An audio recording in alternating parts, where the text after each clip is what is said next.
Hey, what's up, guys? So today I wanted to share with you guys a story of Saint Anthony of the desert, right? Or Saint Anthony of Egypt. Now, this individual is considered the father of all monks, right? He was born in 251 AD in Egypt.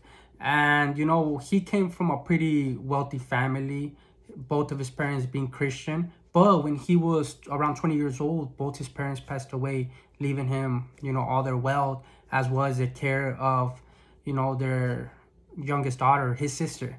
After about 6 months, he ends up going to church where he ends up hearing the priest, and he's reading where Jesus is telling the rich man, oh, if you wish to be perfect, go sell everything you have and, give it to the poor and come follow me.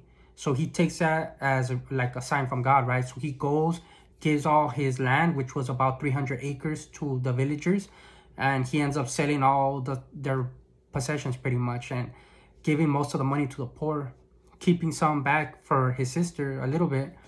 And after like going to church again, he ends up hearing pretty much the priest saying, oh, do not worry about tomorrow, taking that as another sign. He literally goes and he gives up all the rest, right? All the money, he gives it away to the poor. He gives his sister over to the care of some pretty much nuns, right? And from the age of 20 to 35, he ends up pretty much living like away from his village, near his village, but not quite so. Even going living inside some tombs, right? So from 20 to 35, he's just devoting his life to just fasting and prayer, like detaching completely from all, anything material, right? And after, when he turns 35, after this, when he was doing all this, he decides to take it even further. He goes deeper into the desert, right?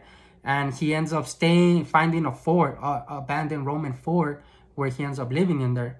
And he ends up literally staying in there for like 20 plus years, right? With not really no human, like people weren't seeing him, right? They will come, his friends, occasionally to like give him bread. So they will come like once or like two or a few times a year to bring him bread.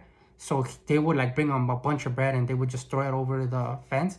So like that, he would have as least contact with them, right? So, and in this time, he's devoting himself heavily into prayer, resisting attacks from the devil, temptations and whatnot, and just growing right in the spirit. Eventually, people start hearing about him, that they start forming little communities around him, right? People that wanted to imitate him.